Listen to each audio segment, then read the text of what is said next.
Okay, so we said facial bones. We covered, we'll cover again maxilla, palatine, all of these that are on the list. Who's very much by himself, very much in the middle.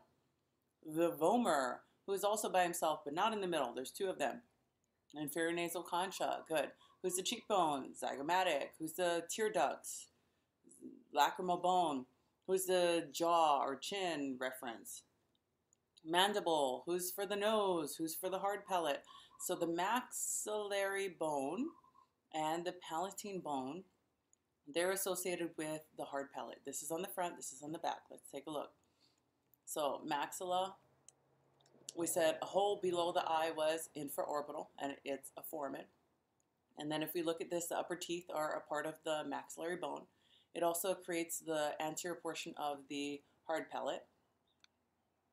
Palatine bones, they make up the back portion. So we take a look at this. This was the hard palate from the maxillary bone. This is the palatine bone, and together they make up the hard palate of the roof of the mouth. And nasal plate, yeah, you guys can kind of, so this makes sense, right? This is basically a part of the maxillary bone. The middle is made up, a lot of it is made up by the ethmoid, and portion of it is the vomer. Nasal bones, you guys can look over that. Vomer, very much in the middle, very much by himself. Inferior nasal concha, and let's try and get to images of the bones. So here we go. This guy, who is coming off of the top side, the ethmoid hidden under here, the little E that we had earlier, is the ethmoid bone.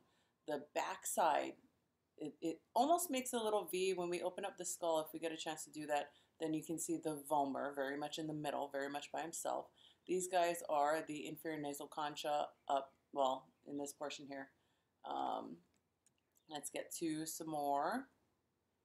So inferior nasal concha, here we go, like we said. This is the middle, and superior we're not able to see. Lacrimal bone by the lacrimal duct or tear duct. This is the nasal bones here up on top of the nose. Maxillary bone with the inferior or infraorbital foramen.